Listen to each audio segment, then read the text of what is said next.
Fala pessoal, sejam bem-vindos ao Future of Money, o seu podcast semanal aqui da Exame, onde a gente trata sobre os mais diversos temas relacionados ao futuro do dinheiro.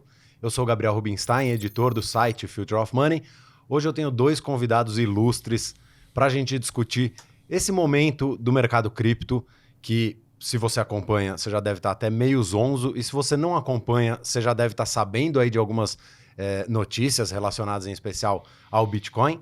E aí eu tenho esses dois super nomes aqui do mercado para a gente falar um pouco sobre isso, tentar explicar o que está acontecendo e o que pode acontecer. Então sejam bem-vindos Lucas Josa e Felipe Medeiros. Por favor, se apresentem aí, deem os seus ois. Fala turma, prazer estar com vocês aqui novamente, uma mesa repleta de craques, com exceção de mim, mas assim, repleta de craques. Uma honra estar aqui, acho que a gente tem bastante coisa para falar de mercado, principalmente no momento que a gente está hoje, né, pós aprovação de ETFs também de Bitcoin Spot lá nos Estados Unidos, momento especial, tem muita oportunidade ainda, então vamos abordar elas aqui no podcast. Você é figurinha carimbada aqui, Zed, mas faltou se apresentar quem é o Lucas Josa. Pô, pessoal, eu sou um cara que é apaixonado por cripto e acabo fazendo alguns trades também aqui na mesa de Digital Assets do BTG.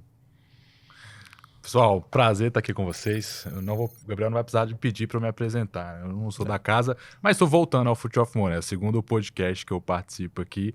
O outro foi no último ciclo de alta, né? Agora voltando também nesse ciclo de alta. Então, acho que não sei se é coincidência ou se o Future of Money, sempre que eu venho aqui, o mercado tende a subir, né? Espero que os meses seguintes não se repitam como se repetiu no último, que não foi muito agradável. E espero que a gente tenha que te chamar mais, então.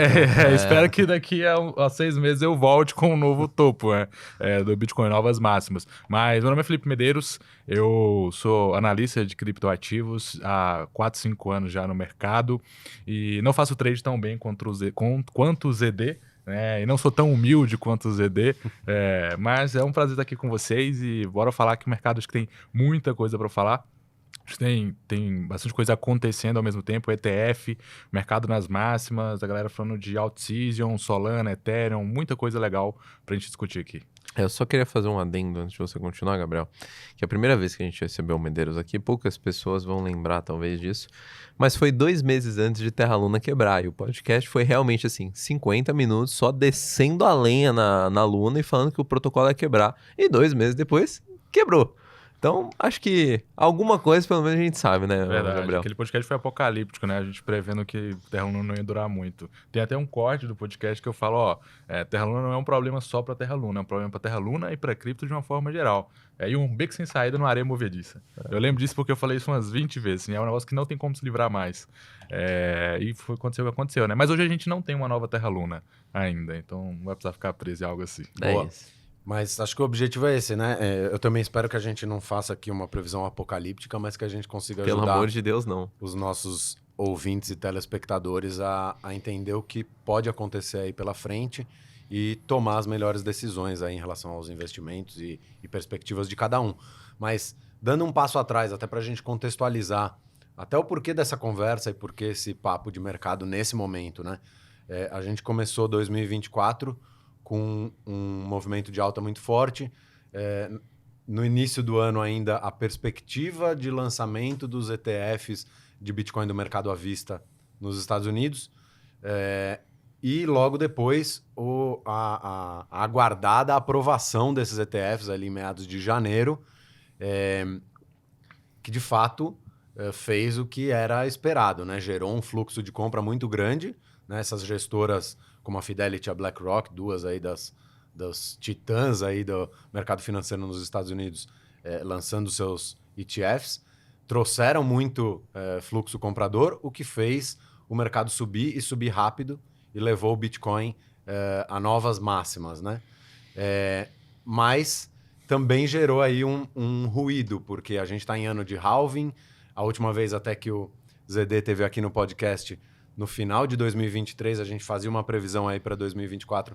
O ZD falava bastante em tempestade perfeita, né? A combinação de uma série de fatores que poderia impulsionar aí o Bitcoin. Mas até agora, tudo isso aconteceu muito rápido. Acho que ninguém esperava que essas máximas viessem tão cedo e consideravelmente acima do topo lá de 2021, né? Queria que vocês falassem um pouco desse processo aí, desde a aprovação dos ETFs até essas máximas que a gente acompanhou nos últimos dias. Se era esperado da parte de vocês, se são só os ETFs, enfim, deem uma aprofundada aí nessa subida do mercado que a gente viu nos últimos dias. Perfeito. Acho que voltando um pouco, né, para 2023. Em 2023 eu tentei fazer uma espécie de modelagem, tá, para esse inflow que a gente poderia ter dos ETFs. Um pouco poderia vir, obviamente, de stablecoins, e o que eu quero dizer com stablecoins, quando a liquidez entra no mercado, geralmente entra através de stablecoins. Você precisa emitir novos stablecoin para ter mais negociação dentro desses pares nas corretoras, né? Uma coisa relativamente natural. Hoje você não tem mais liquidez num par de Bitcoin dólar do que num par Bitcoin com USDT, por exemplo. Então, assim, tentei modelar, olhando um pouco mais para a quantidade de stablecoins que deveriam ser emitidas, mas também o que poderia entrar diretamente pelos ETFs e até mesmo uma diversificação de ETFs de metais preciosos. Eu tinha alguns números em mente e para mim fazia bastante sentido com mais ou menos aí uns 10 bilhões de dólares de inflow direto através dos ETFs, a gente chegando ali na casa dos 52 mil dólares para o Bitcoin. Hoje a gente teve um pouco mais já de 10 bilhões de dólares e lembrando, os produtos são um sucesso completo, não há como discordar disso, quem discorda é hater e está errado, não vou ter papas na língua para falar isso, mas assim, são um sucesso completo. A gente já teve mais de 10 bilhões de dólares e a gente tem um preço negociando aí próximo da casa dos 70 mil dólares no momento, né? A gente está gravando aqui na sexta-feira, dia 15 de março. O Bitcoin deu uma corrigida agora na quinta-feira, mas chegou a bater ali na casa dos 73 mil dólares, bastante coisa. Mas assim, nem o modelo mais otimista que eu tinha na minha cabeça e colocava o Bitcoin nessa faixa de preço. Isso é muito importante porque quando a gente olha para um ativo, e especialmente ativos com viés um pouco mais especulativos, obviamente, tem toda a questão dos fundamentos, tá? Mas são ativos com viés um pouco mais especulativos, que tem uma volatilidade um pouco maior. Quando a gente olha para esses caras, a melhor propaganda, mais do que até mesmo a BlackRock fazendo propaganda, Fidelity fazendo propaganda, a melhor propaganda para esse tipo de ativo é o preço subindo. E nesse momento ainda as pessoas pensam em cada vez mais a se posicionar em relação a isso, né? A gente tem um cenário que ainda vai ter corte na taxa de juros dos Estados Unidos esse ano, mas o mercado já está se antecipando a tudo isso. Então, assim, agora a gente tem um instrumento, a gente vai começar a ver novos investidores institucionais, fundos de pensão dos Estados Unidos, todo mundo começando a entrar e comprar esse produto. Então, na minha cabeça, parece ainda que a gente está muito longe aí de um fim de ciclo de alta. Obviamente vão ter correções, e até é bom que tenham correções para que a gente compre mais, né, Gabriel? Perfeito. Eu tenho um pensamento semelhante ao do ZD. Quando a gente olha em retrospectiva, parece óbvio, né? E acho que esse era um dos poucos casos que não só em retrospectiva parece óbvio, que no momento também parecia óbvio, né? Essa tempestade perfeita que o ZD falava era muito claro, assim. Você tinha a bolsa americana, os mercados americanos se recuperando, mesmo que lentamente se recuperando. Você tinha uma narrativa de inteligência artificial que é bem ligada à tecnologia e que em algum momento penetra cripto também se tornando dominante, né? Com a NVIDIA e empresas também VCs e startups de IA aparecendo. Você tinha os ETFs, que é o principal catalisador disso tudo. Você tinha vitórias de empresas criptonativas contra a SEC lá nos Estados Unidos também, o que mostrava um caminho pavimentado não só para o ETF, mas também de que o judiciário americano não via cripto como todo esse monstro que a SEC via. Então, sempre que vem algum argumento assim, o judiciário meio que, cara, não entendo porque vocês têm essa postura contra a cripto. E isso foi tornando o mercado cada vez uma perspectiva de alta para o mercado cada vez mais clara, assim, do ponto de vista de quem já estava dentro. Óbvio que quem está fora não consegue acompanhar tudo isso porque não consegue ter dimensão. Então, o cara de uma gestora que ele não olha o cripto de uma forma específica, né, um investidor tradicional, por exemplo, principalmente o americano, que está comprado em bolsa americana, que está comprado em título, ele não vai ter essa percepção. Quem tem essa percepção é quem é criptonativo, quem acompanha o mercado, quem passou pelo mercado de baixo. E eu também tinha algumas projeções ali do Bitcoin batendo 52 mil dólares. Né? Para mim, 52 mil dólares era um ponto interessante de venda para todo esse movimento que aconteceu. Acho que 52 mil dólares seria o ponto que o Bitcoin ficaria por algum tempo. Mas ficou bastante tempo também, né? Só que eu não esperava essa outra pernada, acho que quase ninguém esperava essa outra pernada de 50 para 72 dólares muito rápido. Mas quando a gente para e reflete um pouco também, talvez não esperar isso fosse um pouco de ter sido muito machucado por um mercado de baixa muito profundo. Então, assim, quando as coisas estão muito ruins e são muito ruins por muito tempo, você tende a achar que sempre vão ser ruins. Você sempre subestima a capacidade de recuperação. E quando estão muito boas, você sempre também acha que vão continuar muito boas. E aí as suas previsões elas são sempre exageradas. Então, esse viés de mercado baixista foi o que me fez subestimar muita coisa do que está acontecendo hoje, né? Eu estava até conversando em off aqui, mas eu vendi posições na metade do preço que estão hoje. Não completas, mas eu fui realizando e imaginando, cara, isso aqui já está ótimo, está excelente. Mas era um pouco de viés de baixa já carregado. Então, eu consigo enxergar o Bitcoin com um preço justo, entre aspas, uns $70.000, por essa questão de estar carregado um viés baixista, está se desfazendo agora. E também quando você olha para as bolsas americanas estão nas máximas. Ah, mas é inteligência artificial na NVIDIA. Cara, não importa, é capital. A quantidade de dinheiro que está alocado é X. Então, está nas máximas. A gente não pode brigar com o índice. E cripto é tech. Cripto, de alguma forma, também se relaciona ali com o que está subindo hoje. Então, assim, bolsa nas máximas, por que o Bitcoin não pode? Né? Assim, rompendo os máximos semanalmente, mensalmente, por que o Bitcoin não poderia também? Eu acho que a gente tem essa perspectiva, por quê?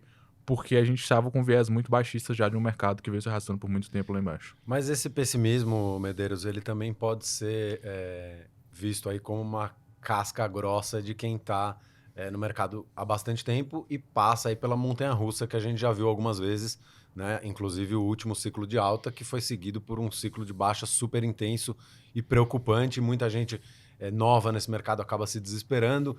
Quando você já tem uma experiência maior e sabe que essa oscilação é normal, você pode perder oportunidades com o pessimismo excessivo, mas você também pode se proteger caso esse otimismo não se confirme e, enfim. Então, as coisas no final das contas acabam se equilibrando, né? Mas aí, o que eu queria puxar com vocês é o seguinte, a gente, no mercado cripto se fala muito em um comportamento cíclico do mercado, né? Sem querer entrar no mérito aqui do impacto do halving, porque acho que a gente pode discutir isso mais para frente, mas os últimos halvings, eles mostraram um comportamento muito parecido do mercado nos meses seguintes a esse evento aí da rede Bitcoin. Até agora, nesse ano, a gente teve um comportamento que foge diferente do padrão das últimas 3 vezes em que o halving aconteceu. Vocês acham que esse ciclo que era apontado como algo que se repetia a cada 4 anos, com uma alta a partir de 1 ano ali do halving, e que aconteceu nas últimas 3 vezes, não existe mais, que foi quebrado esse ciclo e que agora a gente está diante de um cenário novo? Ou vocês acham que, apesar do comportamento diferente pré-halving, pós-halving pode acontecer a mesma coisa que sempre aconteceu? Vamos lá. Primeiramente, eu acho que a amostragem é muito pequena. Obviamente, a gente está falando de 3 exemplos, né? A gente está indo para o quarto, agora o quarto não condiz com os outros 3. Então, a amostragem é muito pequena, eu não gosto muito de enxergar dessa forma. Talvez se for para enxergar dessa forma, eu talvez prefira admitir que o Satoshi realmente veio do futuro, ele sabia de tudo que ia acontecer e para ele ficava claro colocar os halvings nessas datas, né? Mas olhando para o contexto do mercado agora, é realmente um cenário completamente à parte. O mercado cripto nunca teve um ETF. E assim, isso vai tomar proporções ainda muito grandes, já está tomando. No momento que a gente está atual agora com os preços do Bitcoin próximo da casa dos $70.000, o total de dólar efetivamente sob gestão dessas gestoras dos ETFs é de mais de 50% do total dos 5 maiores ETFs de ouro spot nos Estados Unidos. Não dava para imaginar que seria tão grande e que seria tão grande tão rápido. E na minha cabeça, a gente está passando por uma mudança em relação a tanto psicologia quanto comportamento do investidor muito grande com a nova geração. Tá, a gente vem de um mercado que está, cara, muito acostumado em investir em veículos tradicionais, não somente através de veículos tradicionais, produtos tradicionais, investir muito no mercado imobiliário. Com os meus pais foi assim, os meus avós foi assim. Todo mundo sempre investiu muito nisso, né? E a dinâmica desses mercados está mudando um pouco mais agora. Com essa nova geração que vem agora 100% conectada na internet, a ideia é que haja realmente uma disrupção. Eu acho que a gente está realmente num ponto de inflexão muito grande em relação a isso, porque essas pessoas vão começar agora a pegar a herança dos pais, a herança dos avós, precisa falar, cara, não quero ter R$1 milhão imobilizado numa casa que se eu precisar vender, eu vou demorar 1 ano para vender. Cara, eu vou investir em alguma outra coisa. E como eu tô conectado 100% na internet, tô 100% ligado em tecnologia, no que eu vou investir? Talvez em cripto. Talvez alguma coisa que esteja realmente relacionada à tecnologia e ao futuro do dinheiro da forma que a gente conhece hoje. Então, assim, respondendo à pergunta, eu acho que agora a gente vai ter um movimento muito, mas muito diferente mesmo, tá? Não me surpreenderia, obviamente, se o Bitcoin daqui a 1, 2 semanas rompesse novamente a máxima histórica aí dos 73, próximo de 74 mil dólares. E é um mercado novo, uma dinâmica completamente nova que, na minha visão, não tende a mudar tão cedo, tá? Principalmente porque, se for colocar em perspectiva ainda, o capital de risco mesmo, ainda nem começou a fluir para o mercado, porque a gente não começou a ter corte na taxa de juros lá nos Estados Unidos. Perfeito. Cara, complementando o que o ZD falou, e sendo bem objetivo, eu considero que o ciclo do halving ele foi quebrado, né? Assim, na verdade, aquilo que as pessoas pintaram ali de que o halving ele ditava o ritmo de preço, eu considero quebrado porque uma das premissas é que o Bitcoin não atingiria as máximas antes do halving, né? Isso não aconteceu das 3 últimas vezes e o Bitcoin superou em algum ponto já as máximas históricas pré-halving. Então, eu não vejo mais como sustentar essa teoria. E eu gosto mais de enxergar, né? Uma vez eu peguei um gráfico que ele plotava a injeção de liquidez, o preço do Bitcoin e os halvings, né? Então ficava muito claro assim que sempre pós-halving acontecia uma injeção de liquidez no mundo muito forte. E aí, cara, é o que o Jossa brincou, né? O Satoshi veio do futuro e sabia quando as coisas iam acontecer e colocou o halving justamente no momento de injeção de liquidez. É uma teoria diferente, mas faz até mais sentido do que só essa correlação, né? Que para mim, assim, é uma correlação, mas não existe causalidade entre o halving e o preço. E eu acredito que hoje ninguém mais vai querer interpretar as coisas assim. É muito fácil de explicar para quem está chegando isso, né? Porque é muito simples. Você fala, vai cortar a inflação, o ativo vai se valorizar. Então, até de certa forma, algumas pessoas do mercado tradicional tomam essa máxima. Falar esse halving, né? Eu escuto muita gente do mercado tradicional falar de halving. Só que, do ponto de vista matemático, isso já não faz mais sentido, né? Não existe mais impacto da oferta, dado a demanda que existe, que é muito inelástica ali. E a quantidade de bitcoins que já foram emitidos, hoje a gente está acima de 19 milhões, do máximo de 21 milhões que vão ser emitidos, então o corte pela metade acaba tendo um impacto muito pequeno na oferta. Exatamente, né? Isso já não faz muito sentido. E o que eu acho que vai ditar hoje o mercado, ele é o ciclo de ETF no sentido de realização institucional, né? A gente sabe que nos Estados Unidos, principalmente, as pessoas têm uma meta e um portfólio para montar. Então, a partir do momento que o investidor lá ele tem 0,5%, 1%, um investidor ou um fundo em Bitcoin, vai haver um momento que eles vão realizar esse dinheiro para voltar para dentro do enquadramento que ele colocou para Bitcoin. É muito diferente de quem já está no mercado hoje, que assim, 100% em Bitcoin, 80%, 70%, e as coisas vão acontecendo e você não realiza e deixa aí. Lá não, o cara tem 0,5%, virou 1,5%, cara, vamos vender e vamos voltar para meio. E quais são as datas que isso acontece? Então, acho que isso vai ditar mais ciclos e os ciclos vão se tornar mais curtos por isso, né? Porque isso, a gente vai ter mais volatilidade num período muito curto de tempo, por conta dessa influência institucional e, de certa forma, da escassez de oferta do Bitcoin, né? Porque é um fato também, a gente não pode negar. E acho que tem um dado interessante, até apoiando o que o ZD falou, os millennials vão ser a geração que vão receber a maior transferência de riqueza da história. Então, a gente está falando aí de alguns estudos falam em quase 100 trilhões de dólares que vão ser herdados aí por essa geração dos millennials, que, se não me engano, de meados dos anos 80 até até a virada para o ano 2000, vão herdar aí quase 100 trilhões de dólares. E aí, como ele mesmo falou, é uma geração que está muito mais habituada com essas novas tecnologias e que está muito mais presente em ambientes online. Inclusive, no Future of Money, a gente já divulgou pesquisas que mostram que as gerações mais jovens tendem a preferir o Bitcoin ao ouro, né? Então, enquanto para os nossos pais, para os nossos avós, o ouro era visto como aquele porto seguro, né, dos investimentos, talvez não onde eles investiam a maior parte do dinheiro, mas onde eles investiam aquele dinheiro de segurança, né, de porto seguro mesmo, talvez de fato, o Bitcoin consiga ocupar cada vez mais esse espaço, e aí corrobora a sua tese de que quanto mais a população investidora rejuvenesce, né? Quanto mais 100%. jovens vão se tornando investidores, mais gente vai investindo em Bitcoin. Mas a gente está falando bastante do Bitcoin aqui, e claro que acho que é o tema mais importante, porque a grosso modo aí é 50% de todo o capital em cripto, mas os outros 50% hoje já também é muito relevante quando a gente está falando aí de um mercado de trilhões de dólares.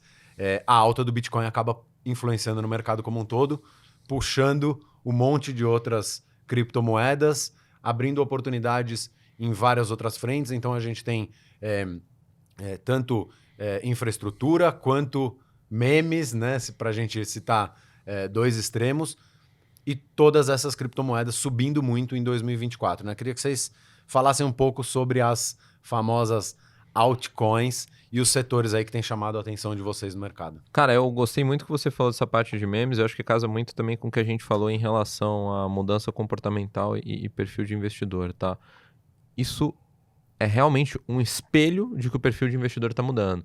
Nos outros ciclos, beleza, a gente teve muitas altcoins, a gente teve meme coinciso um pouco disfarçada, digamos assim, bem mais fraca do que a gente vê hoje, porque antes não tinha infraestrutura para você apostar tanto quanto você aposta hoje em várias outras meme coins, mas a grande verdade é que assim, as pessoas gostam de apostar, não dá para falar que não, as pessoas gostam de especular, é uma coisa que praticamente inerente à condição humana, você gosta de ter esse feeling realmente ali, de ter uma possibilidade de ganhar muito, ou talvez perder pouco, digamos assim.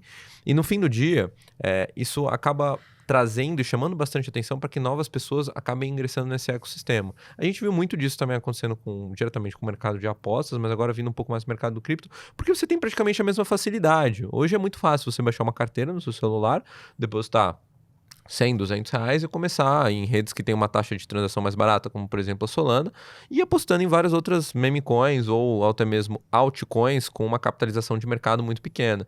Então, é uma coisa que na minha cabeça vai continuar trazendo bastante liquidez para o mercado, e isso como um todo beneficia muito esses protocolos que têm uma taxa de transação mais barata. E no caso, a gente até mesmo vê isso beneficiando muito a Solana. A Solana é um protocolo, né, e até falando um pouco mais de uma possível lista, acho que tem alguns protocolos que a gente tem que mencionar aqui, pensando um pouco talvez em AI e narrativa também em cima dessas primeiras camadas, e falar um pouquinho também até mesmo de Ethereum agora com a nova atualização. Mas falando especialmente de Solana é um protocolo que sofreu muito, mas muito mesmo em 2022. Principalmente por conta da quebra da FTX, mas é uma coisa que a gente brinca, a gente já até falou aqui em podcast, a melhor coisa que poderia ter acontecido para Solana era a FTX quebrar, a Alameda Research quebrar também, justamente porque tira essa possibilidade de um overhang violento desses caras, que seriam, tipo, desovar milhões e milhões de tokens só no mercado, simplesmente porque eles querem. Tudo bem, você perde um sponsor, mas agora tudo bem, você vai ter que se provar e tudo que você desenvolver em cima disso é realmente mérito seu. E a Solana tem conseguido desenvolver muita coisa em cima disso, óbvio, rejuvenesceu muito com as meme coins, mas as pessoas começam a dar mais valor para a rede como um todo, principalmente porque funciona bem, é rápido e é barato. A própria Visa soltou um estudo recente enaltecendo esse ponto da Solana, comparando até mesmo com outras blockchains, EVM, e rollups da Ethereum, falando justamente que Solana é superior. O tempo para você alcançar ali a finalidade, digamos assim, na rede é muito melhor. Então, assim, eu acho que é um protocolo que vem muito forte de novo para esse ciclo, assim como outras primeiras camadas, que vão tentar surfar justamente essa demanda do mercado de fazer transações e entrar realmente agora no mercado cripto, porque agora a gente tem muito mais aplicações que a gente tinha em 2021, e você precisa ter infraestrutura para fazer um onboarding desses caras sem que eles gastem muito, para que eles consigam testar tudo, encontrar o produto que tem um melhor fit com eles e ir usando no dia a dia. Mas ZD, assim, a gente até pode depois, ao longo desse episódio aqui, falar de protocolos específicos e quais a gente acredita que vão ter melhor performance ao longo do ano, mas o que eu queria entender, assim, você citou umas características da Solana, por exemplo, que são conhecidas já há bastante tempo. Né? Nada disso é uma novidade nessa rede ou nesse protocolo. Já é uma rede rápida, barata, eficiente, basicamente desde que ela surgiu. Tem, claro, também os seus problemas. A rede, talvez entre as maiores redes aí, a que mais teve problemas técnicos e ficou fora do ar foi a Solana. Mas o meu ponto aqui é o seguinte, por que Solana está com essa performance de alta nesse momento? Né? Não é nenhuma questão tecnológica, porque isso já acontecia no ano passado, até em 2022, quando a FTX quebrou, Solana era a mesma rede de hoje? E por que que agora a gente está vendo esse movimento? E não só com Solana. Eu até, na minha primeira pergunta, falei das altcoins como um todo, porque a gente está vendo performances bizarras Bizarro. de vários criptoativos. Solana talvez seja o maior destaque, então por isso a gente acaba insistindo mais nele. Mas eu queria entender por que que essas outras moedas estão subindo tanto. Tá, para Solana, na minha visão, são 2 motivos principais, e aí, Med, você pode complementar também. Óbvio, passou por algumas atualizações, melhorou um pouco a capacidade de processamento, mas para mim isso está muito longe de ser o principal. O primeiro ponto é, obviamente, as criptomoedas meme, acho que dentro da rede, e aí o que eu quero dizer com isso? Você precisa comprar o token Sol para você fazer e executar todas essas transações, e na maior parte dos pools de liquidez que você vai negociar esses caras, você negocia contra a Sol. Então você precisa ter a Sol, você precisa comprar algum lugar para negociar. O segundo ponto talvez até mesmo seja o mais importante, é que o sistema Sol sempre teve uma série de aplicações. Hoje ele tem muito mais do que tinha ali em 2021, muito mais aplicações independentes de FTX, Alameda, etc. E o grande ponto é que essas aplicações não têm token. A maior parte delas não tem token. Existem pouquíssimos tokens nativos desses caras dentro da rede Solana. Mas e daí, né? O que isso muda no fim das contas? Que existe uma possibilidade muito grande das pessoas tentarem farmar e tentar pegar o airdrop desses tokens. Você começa a receber um incentivo de que, opa, esse cara vai lançar um token e eu quero ganhar esse token. Então eu vou interagir com a plataforma, vou comprar Solana para colocar na plataforma, oferecer liquidez, etc. Então isso vai impulsionando muito o preço e vai atraindo um número de usuários muito, muito, muito grande.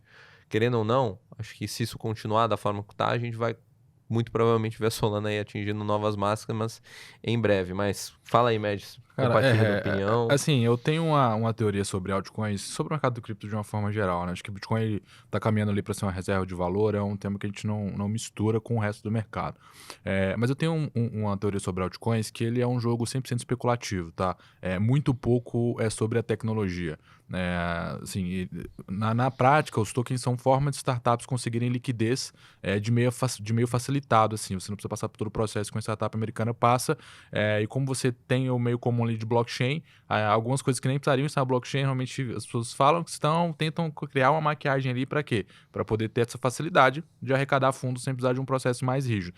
Então, a partir daí, desse momento que esse token existe, tudo vira uma grande especulação, uma grande história. Todo mundo contando um monte de história, vence quem conta uma história melhor, vence quem consegue pintar um quadro melhor para quem está dentro do mercado já comprar.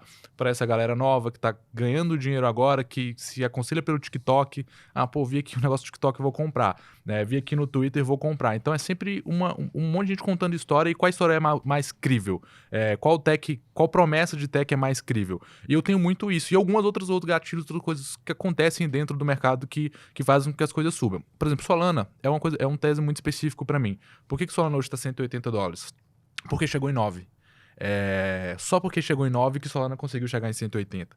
Se Solana não tivesse tido o problema da FTX, tivesse acabado ali caindo o mesmo tanto que Ethereum, que a Binance Smart Chain, por exemplo, e ficado ali em $50, $60, Solana não estaria em $180. Por quê? Uma história que se conta, e todo mundo quer isso, quando as coisas estão subindo, elas sempre vão subir mais. Quando aquilo subiu muito, todo mundo quer comprar porque aquilo está subindo muito. Você cria uma grande bola de neve de compradores, de varejo, de pessoas com FOMO querendo comprar e ganhar muito dinheiro com aquilo. E isso é muito claro para mim. Eu comprei Solana em $12.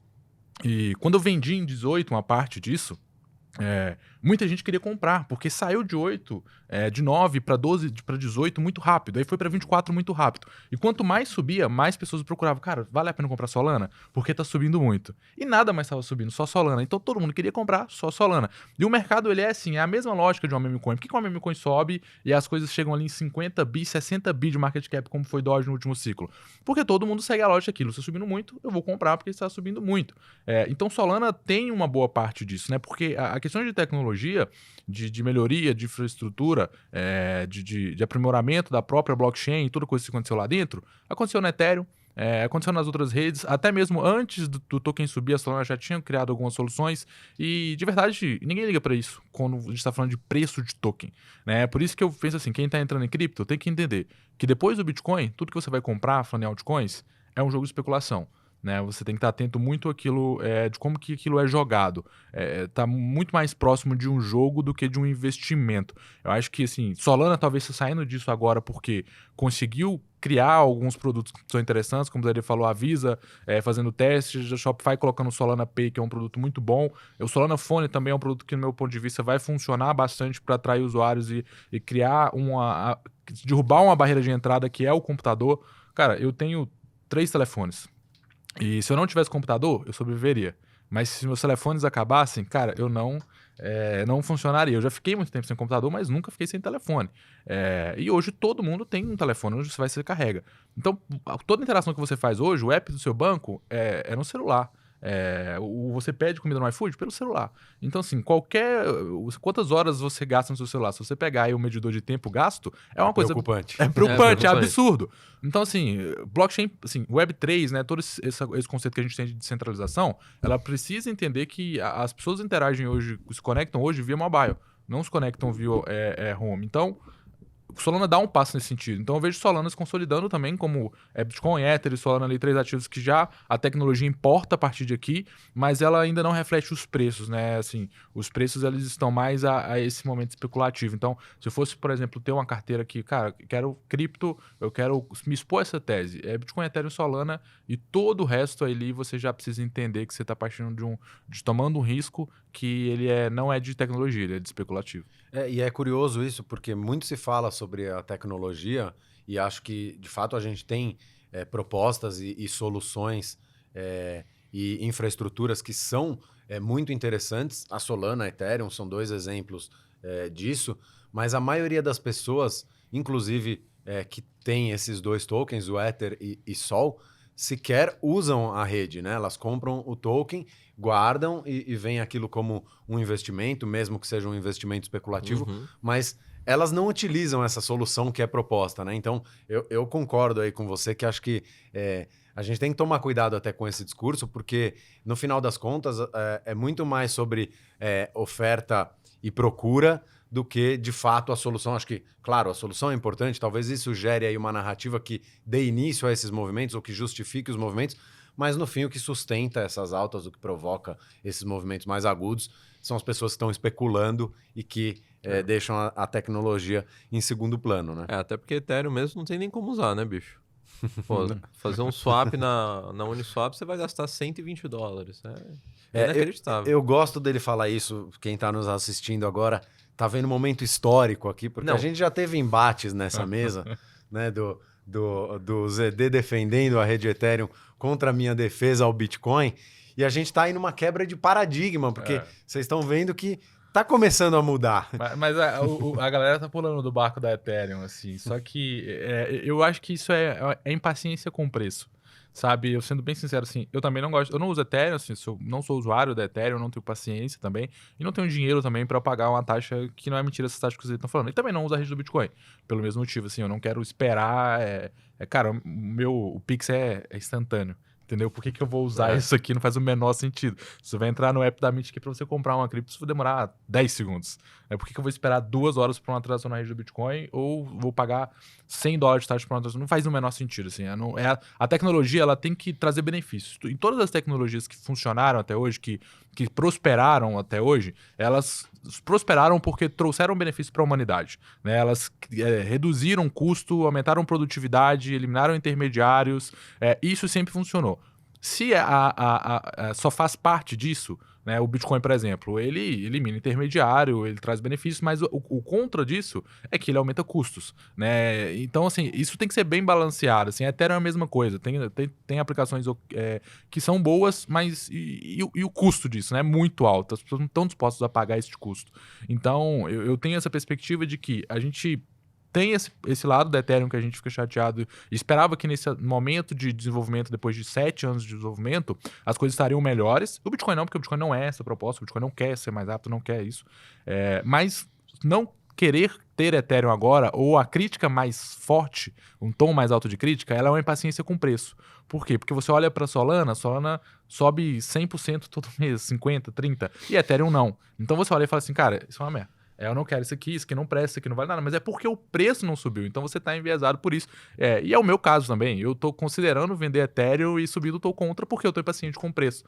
Mas esse é cripto, isso é o mercado, assim, as pessoas são assim, e não só eu, não só o ZD, mas até VC e até um ambiente de pessoas que são desenvolvedores, que estão mais dentro do meio, assim, trabalhando com isso, eles também sempre têm essa impaciência com a resposta dos preços, né? Porque é o que você falou, as pessoas compram Ether não para usar a rede, compram Ether, tá na carteira aqui na rede, eu nunca conectei numa carteira IVM, parte dos Ethers. Então eu tô esperando que o preço suba. A partir do momento que a minha expectativa não é correspondida com o restante do mercado todo subindo, o primeiro momento eu vou achar por que eu comprei isso, qual foi o meu erro. E aí eu vou achando uma série de falhas e é natural, e isso vai acontecer. E Solana hoje é ótima porque o preço está subindo.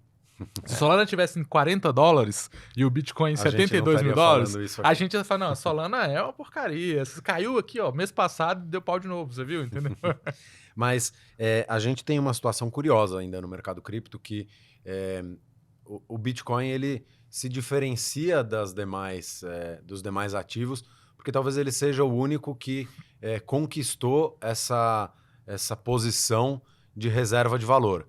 A gente tem alternativas ao Bitcoin que se propõem, de certa forma, a fazer o mesmo, mas que não geraram tanta demanda e tanta atenção, né? Você até falou sobre a lentidão da rede Bitcoin, o alto custo, mas quando você, ao invés de olhar para o Bitcoin como uma alternativa, como meio de pagamento, e olhar para ele como uma reserva de valor, e aí, em especial, comparado ao ouro, né, que é super difícil de manusear, de transportar, de armazenar, você olha para o Bitcoin e fala, pô, realmente isso aqui é muito mais interessante. E aí a gente tem o Bitcoin que comanda aí, eu citei 50%, nem sei em quanto está a dominância exatamente agora, mas... 53. E aí a gente ainda tem um mercado que, claro, tem momentos de exceção, mas via de regra, a performance de todos os criptoativos acompanha mais ou menos o que acontece com o Bitcoin. Claro que você pode ter ativos que estão performando melhor, né? Subindo mais. Solana é um exemplo muito claro. Ano passado subiu quase 800 e tanto por cento. Mais de 900%. 900%, enfim. Então você tem casos pontuais, mas no geral eles sobem, ou o mercado como um todo começa a performar bem quando o Bitcoin está performando bem. Vocês enxergam uma possível quebra desse cenário? Assim, em algum momento que a gente vai ver altcoins performando super bem e o Bitcoin andando de lado, ou alguma descorrelação entre o Bitcoin e o resto do mercado, independente da dominância? Cara, o que eu acho que vai acontecer, tá? Não acho que a tendência de alta, como já falei, né? Tá bem longe, na verdade, de chegar ao fim na minha cabeça, num longo prazo, né? Mas, cara, eu acho que a tendência, em algum momento, realmente é que o Bitcoin, beleza, ele encontra ali uma faixa relativamente justa de preço para negociar, muito provavelmente vai ser um range ali de 3, 4 mil dólares no patamar que a gente está agora, talvez um pouco mais até do que isso. E aí isso começa a dar um pouco mais de respiro para as altas, né? Porque quando o Bitcoin tem um movimento tão forte, tão violento de alta, como que funciona a cabeça do investidor tradicional / institucional nesse momento? Cara, se o Bitcoin está subindo 5, 6, 7, 10% no dia, por que eu vou investir no altcoin? O meu risco é muito maior. Se esse cara está conseguindo me dar o alfa que eu queria no mercado, ok, eu vou comprar Bitcoin. A narrativa é muito forte em torno do Bitcoin. A gente está falando do maior ativo de capitalização de mercado e, assim, historicamente, é o melhor risco-retorno que a gente teve no mercado cripto até hoje, né? Principalmente porque veio ali de zero. Então, assim, muito consolidado e nesses momentos acaba fazendo pouco sentido você diversificar essa cesta. Em momentos de consolidação, em que o mercado, em algum momento, encontra um preço justo desse cara, ou até mesmo que o Bitcoin cai um pouquinho ou sobe um pouco menos, a gente começa a ver essas outras altcoins ganhando um pouco mais de tração. Mas, em gerais, que eu vejo para o mercado, assim, é que há uma preocupação, eu vi muito disso em Denver, como que vai ser feito o onboarding, na Ethereum Denver no caso, como vai ser feito o onboarding desses milhões de usuários que vão entrar agora dentro desse ecossistema Web3, né? Então tem um trabalho muito grande sendo feito em termos de infraestrutura e mais do que isso, as pessoas começam a olhar muito para alguns setores específicos também, como gaming. Então, acho que assim, esse é um setor que pode virar outperformar muito forte o Bitcoin com essa migração dos games que a gente tem hoje já dentro do universo Web 2 para essa parte Web 3. E aí, eventualmente, com o Bitcoin se consolidando, obviamente vai abrir espaço para as Layer 1s, vai abrir espaço para tipo plataforma de Oracle, essas coisas, mas eu acho que gaming e também essas plataformas de contratos inteligentes de primeira camada que dão suporte para chegar a essa parte de game e também as rollups da Ethereum vão se beneficiar bastante disso, tá? Mas na minha cabeça, a única forma disso não acontecer em um horizonte de tempo pequeno é realmente a gente ter alguma cagada muito grande no mundo. Uma cagada muito grande no mundo. Talvez o que me preocupe em relação a isso, tá? Seja uma crise no mercado imobiliário na China. Se acontecer isso, eu acho que vai ter uma corrida muito pior do que o que a gente já viu. Mas assim, vai ter uma corrida muito forte pro ouro e também uma corrida muito forte também pro Bitcoin como instrumento de descorrelação, etc, né, pra cesta de investimento. E aí, cara, eu não consigo nem imaginar o que pode acontecer com a dominância, tá?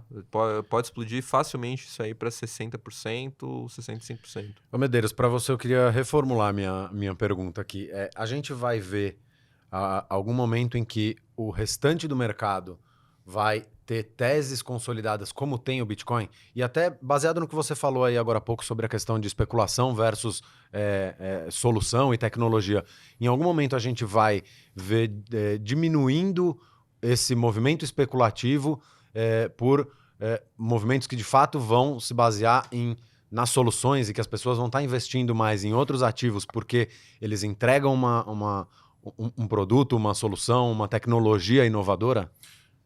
Parcialmente, acho que muito menos do que a gente espera. Acho que isso vai acontecer, mas num movimento muito menor. Hoje a gente tem mais de 10 mil, deve ser 20 mil criptoativos. Hoje a gente perde a conta. Mas você tem um volume muito grande de criptoativos e 99,9% deles não precisariam existir. Como eu disse lá atrás, é uma ferramenta de levantamento de liquidez por parte de quem está criando aquilo. Eu consigo enxergar, por exemplo, as blockchains como uma necessidade de uso de token para segurança, para pagamento de taxas, da mesma forma que a Bitcoin, a Ethereum, Solana hoje. Nessas redes, elas precisam que o token exista. Isso faz parte da estrutura econômica e também de segurança dessas redes. Então, todas as blockchains, eu vejo um forte sentido na existência do token. Eu acho que esses ativos, essas criptos, elas vão continuar existindo de forma fundamental. Né? Quanto mais usuários na rede Solana, na rede Ethereum, esses tokens tendem a se valorizar e tendem a precisar de existir. E assim, existe uma estrutura econômica viável para isso, tá? Com arrecadamento de taxas, pagamento de staking, tudo isso é muito bem desenhado. Mas tirando essas soluções, assim, literalmente eu não consigo enxergar mais nada que lá no futuro vá fazer sentido de forma assim, fundamental, né? Assim, que a gente gosta de falar de forma fundamentalista, né? Que deveria existir. Eu não consigo enxergar nenhum outro tipo de token, porque todos esses mecanismos, assim, a gente acaba criando um malabarismo muito grande para justificá-los.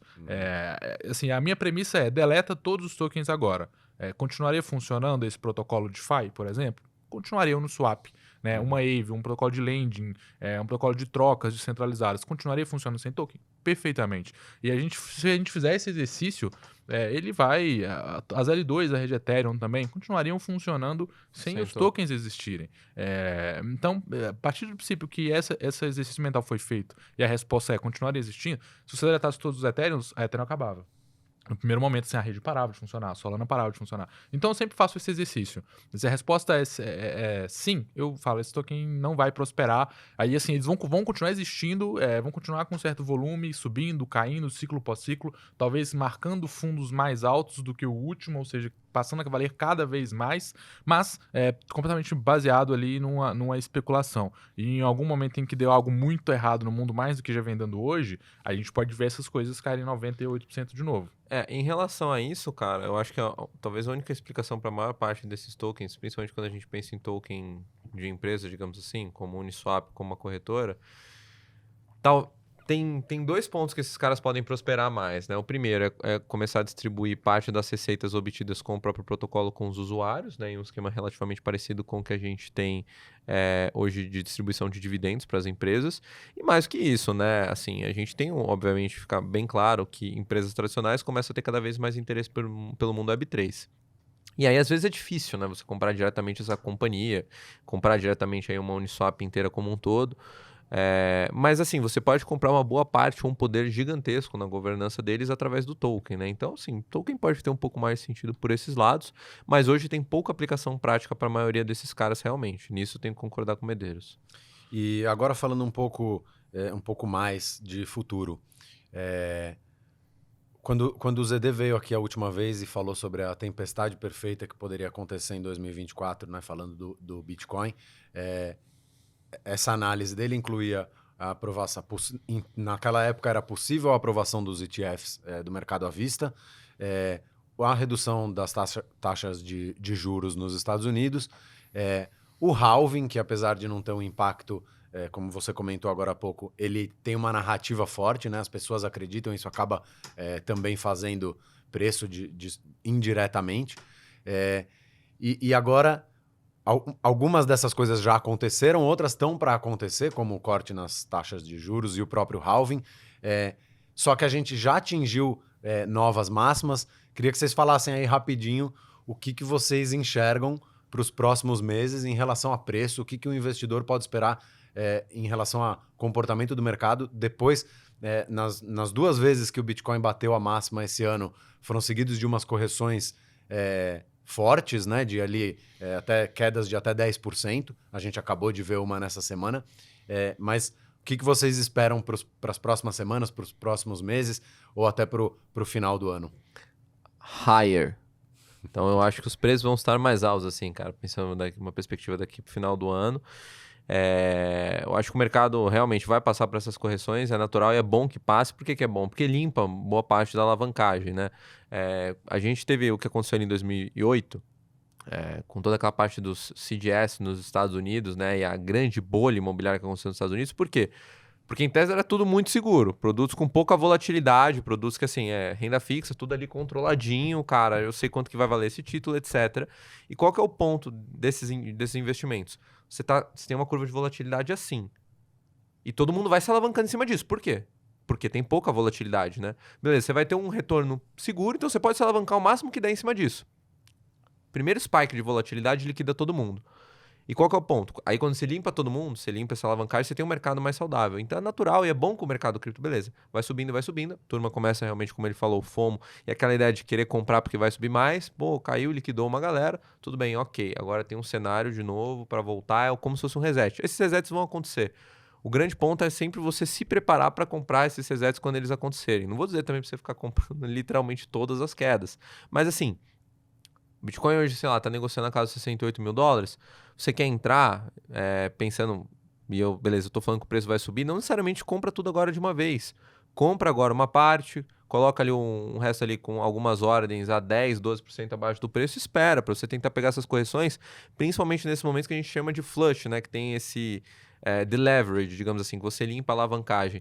Então são coisas que vão acontecer, o mercado cripto muito provavelmente vai continuar subindo e realmente, pensando em uma alt-season, eu acho que a gente vai começar a ver isso com muito mais força em 2 momentos. Primeiro, quando começar a cortar juros nos Estados Unidos.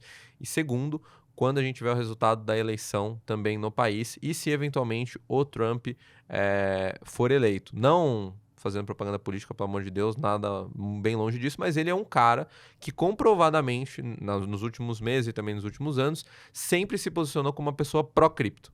Isso tem muito também do viés do partido dele. Então, assim, são coisas que eu acho que podem alavancar ainda mais o setor como um todo. Não sei se pró-cripto, mas de fato ele tem usado isso como um trunfo aí, porque é um mercado considerável, né? O eleitorado também atende por esses chamados, né? O Perfeito. Trump até nos últimos dias falou de Bitcoin, mas eu pessoalmente vejo isso muito mais como um movimento eleitoreiro do que de fato uma convicção. Até pelo que a gente discutiu aqui sobre gerações, né? O Trump já está na casa dos seus 70 e tantos anos, não me parece alguém que tenha um profundo conhecimento da tecnologia e do mercado, mas que enxerga aí uma oportunidade com o eleitorado dele e com os eleitores americanos. E com o setor como um todo, né? Sabe que pode trazer também muita arrecadação de imposto, etc. Pode aumentar bastante. E, cara, beleza, tudo bem. Acho que o mercado cripto também não precisa que ele seja um sponsor gigantesco. É só não atuar com uma mão de ferro que já vai funcionar bem pro mercado como um todo. E o cara já tem até coleção de NFT. O então. grande jogo ali não é só o Trump, né? Mas é a SEC. Com a mão de quem vai ficar a SEC, né? Se os democratas ganharem, provavelmente vai ser alguém tão duro como o Gary, né? E se os republicanos ganharem, provavelmente esse cara vai ser instado, mesmo que ele não goste, a ser mais brando, porque, de certa forma, os republicanos estão se posicionando como a ala mais pró-cripto, liberais, etc. Então, acho que essa é a principal questão, assim, como a SEC vai se posicionar a partir daqui. Porque é óbvio que ela tem sido derrotada nesse braço de ferro contra cripto, né? Principalmente no judiciário, mas seria muito melhor se fosse pró, né? Seria muito mais fácil se fosse pró-cripto.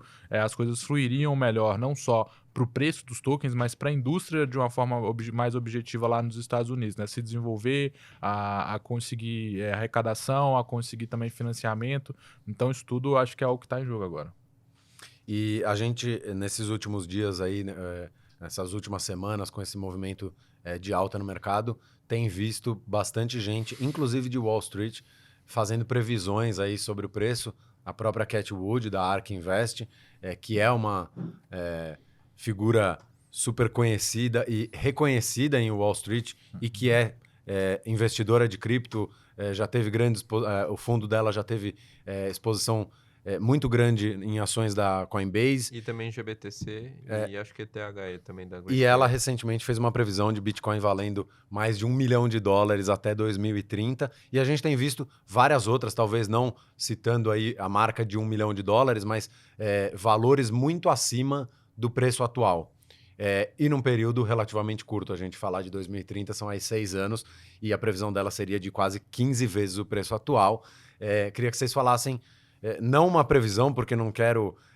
sei que ninguém tem bola de cristal e nem gosto desse tipo de análise, mas assim, vocês enxergam também um potencial de alta ainda exponencial nesse nível assim de 10, 15 vezes aí para os próximos anos? Ou é exagero dessa galera? Cara, eu tava conversando no WhatsApp há uns 5 dias atrás com os amigos e falei assim, olha, quando a Kate aparecer para falar que o Bitcoin vai valer $1 milhão, o gato subiu no telhado. Muito cuidado, porque espera, porque já daqui a pouco ela aparece aí, vai dando entrevista na CNBC, num monte de lugar. Cara, 3 dias depois me mandou um print da Kate na CNBC falando em Bitcoin $1 milhão. Eu falei, apareceu quem faltava, né? Eu falei assim, calma que ainda falta mais 2 pessoas pra aparecer aí. Vai aparecer o cara do livro lá, né? Acho que é Pai Rico, Pai Pobre, né? Robert Kiyosaki. Exato, vai aparecer o Robert também fazendo propaganda. Quando aparecer o terceiro, formou os Cavaleiros do Apocalipse ali. O quarto, você pode fechar os longs aí e ficar neutro. Mas, brincadeiras à parte, eu acho que é algo muito ruim você jogar esse tipo de target assim para o público e para você mesmo. Né? Primeiro, assim, porque não existe nenhum tipo de garantia que isso vai acontecer. Segundo, que é algo muito agressivo. Né? Você está falando do quanto de market cap é maior do que a Google, muito próximo do ouro já. Assim, qual base ela está usando para isso? É mais um sentimento, um desejo, uma perspectiva de muita... algo que está beirando a fé, não a parte técnica de avaliação. E é ruim, assim, eu acho que o ideal você quer ter Bitcoin, você compra e se você não tem pressa para vender, você não precisa de liquidez imediata, que é o ideal, se você só investir aquele dinheiro que você realmente vai precisar, não importa se lá em 2030 vai valer 1 milhão, 100 mil, 200, 300, 400, né?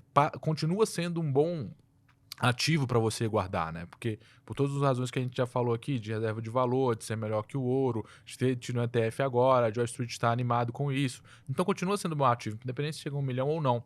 Mas eu não acredito que até 2030 o Bitcoin vá bater $1 milhão, né? Eu acho que vai chegar a uma faixa de preço ali onde as coisas vão ficar bem mais estáveis. E também tem um problema que talvez não seja legal de discutir, mas que eu vejo problemas na sustentabilidade econômica do Bitcoin lá no futuro. Tá? Eu acho que hoje é muito mais fácil porque você vai ter a BlackRock, a Fidelity e todos esses caras com um monte disso na mão e eles vão ter que dar um jeito para resolver. Mas um problema muito grande que vai ser resolvido é a sustentabilidade econômica, né? Porque não está entendendo, o Bitcoin, a rede se sustenta baseado na força computacional. Então, até a gente tem mineradoras que inclusive são listadas lá nos Estados Unidos, são empresas, companhias abertas, que elas têm galpões gigantescos minerando Bitcoin e fornecendo força computacional. Por que elas fazem isso? Porque elas ganham uma remuneração em Bitcoin. E elas ganham por bloco minerado e ganham por taxas que os usuários pagam. as taxas são a parte muito minoritária disso tudo, né? Pelo menos historicamente sempre foi. E o bloco, né, a recompensa em Bitcoin que são gerados é a maior parte. Com o halving, essa recompensa vai sempre cortando pela metade. Para oferta e demanda, isso não vale nada, mas para a receita da mineradora, isso é absurdo. É como você perder basicamente a metade da sua receita há quase 4 anos. Então, a minha pergunta é, daqui a 8 anos, quem vai fornecer força computacional para o Bitcoin? Existem diversas teorias, mas todas elas, para mim, entram no mesmo viés do $1 milhão da Kate. Cara, não é nada pronto. A gente tá falando, não tá falando de 4, 8 anos. A galera falava muito assim de eficiência energética.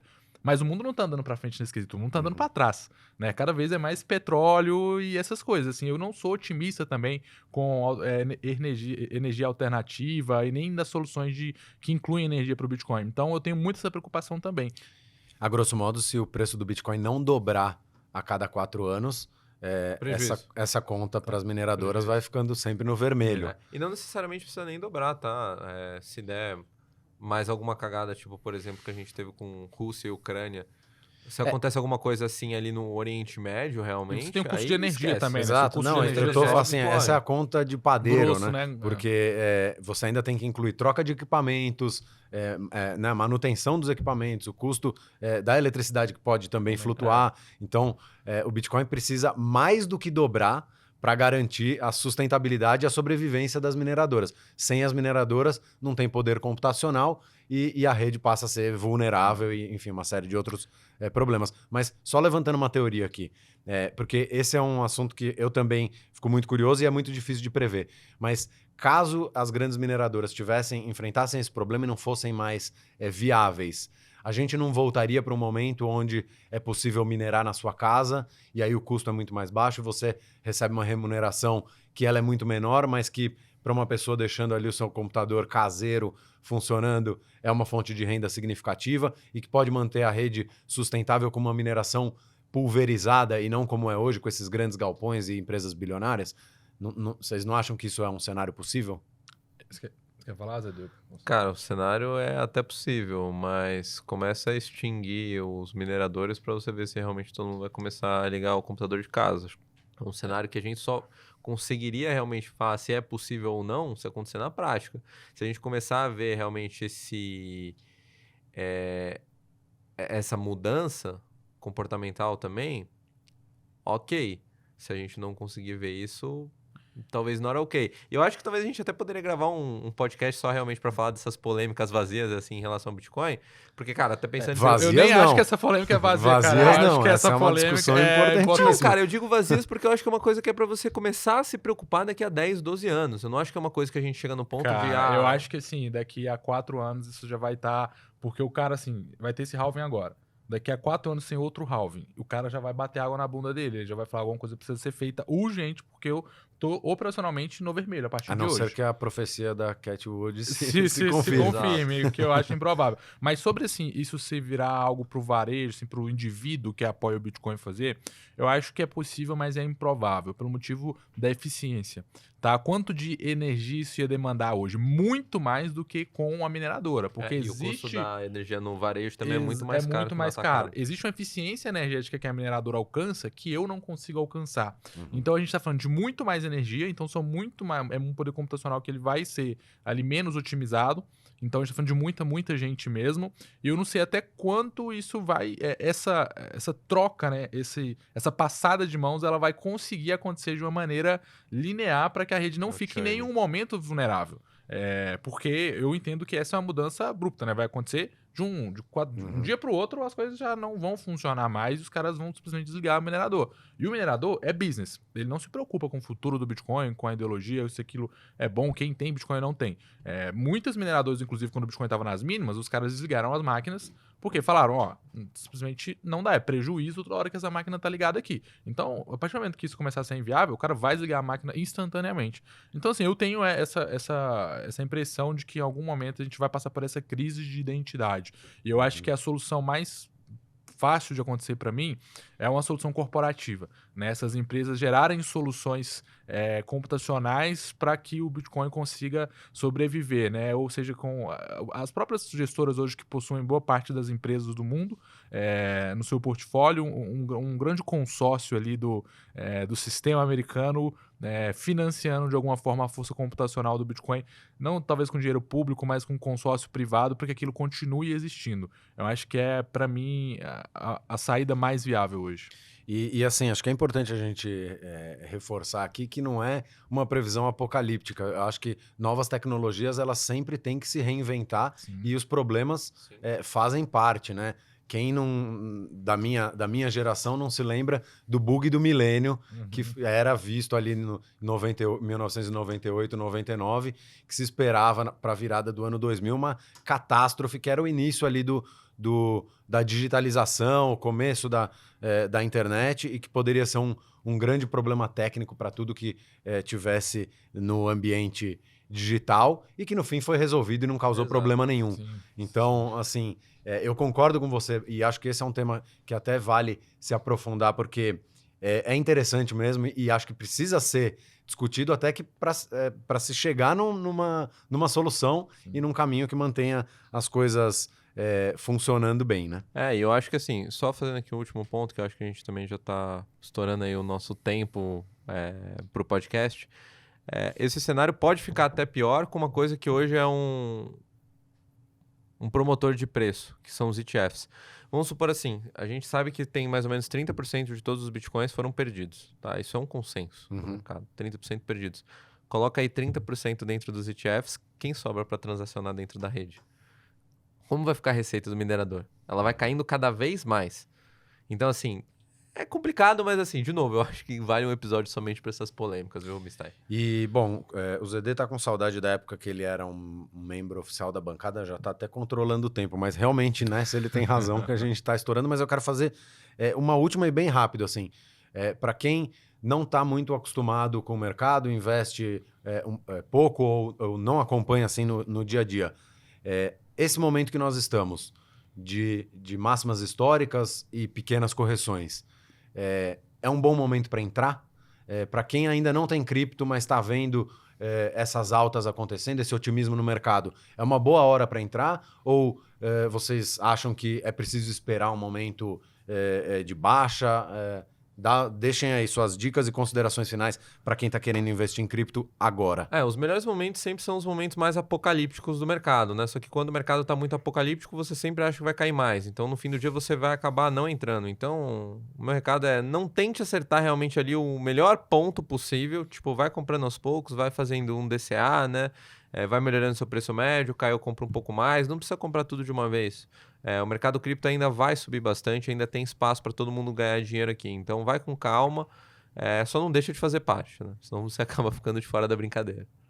Perfeito. Eu acho que quem comprou Bitcoin nas últimas máximas, né, teve muito azar de comprar no topo, muito perto do topo, hoje está ganhando dinheiro, né? Ainda tá no lucro assim, e dificilmente alguém vai comprar só a máxima ali. Eu acho que a pessoa tem que ter isso que o Zé falou, de poder sempre comprar um pouco, né? Que seja, se eu tenho 1.000, tenho 50, sempre compra uma parte disso, né? Nem sempre compra tudo de uma só vez. Então acho que é um bom momento para comprar, passando dessa premissa de que a gente dificilmente está marcando um topo, mesmo que seja local. Taxa de juros ainda tende a descer lá nos Estados Unidos, tende a favorecer ativos de risco como Bitcoin e todo o mercado cripto. Então eu vejo como um bom momento. É um momento, obviamente, não tão bom quanto era um ano e meio atrás, mas ainda é um bom momento, né? Tem um pessoal mais Bitcoin, né, que fala que o melhor dia para comprar Bitcoin foi ontem. E o segundo melhor é hoje. Então eu levo essa máxima também. Eu acho que tentar especular, acertar momento é um erro, né? Eu acho que poder sempre se expor aos poucos é a melhor solução e vale para hoje também. Show. Bom, então queria agradecer Lucas Josa, o ZD, pela participação, Felipe Medeiros por aceitar o convite. Acho que o papo foi bom, inclusive fomos bem além aqui do nosso prazo, mas acho que valeu a pena. O tempo passa muito rápido quando estamos entre amigos. É isso. Espero que você que está aí nos assistindo, deixa seu comentário com a sua opinião sobre essa questão dos mineradores e também se você quer ver um episódio com o ZD aqui de novo para a gente falar sobre o futuro da rede Bitcoin e como os mineradores vão lidar aí com os halvings e essas mudanças que a gente vê a cada 4 anos. Não deixe de seguir o Future of Money nas redes sociais, no Instagram, no TikTok e no Twitter ou no X. E é isso. Obrigado por assistir esse episódio. Espero que vocês tenham curtido. Na semana que vem estamos de volta. Um abraço e até mais.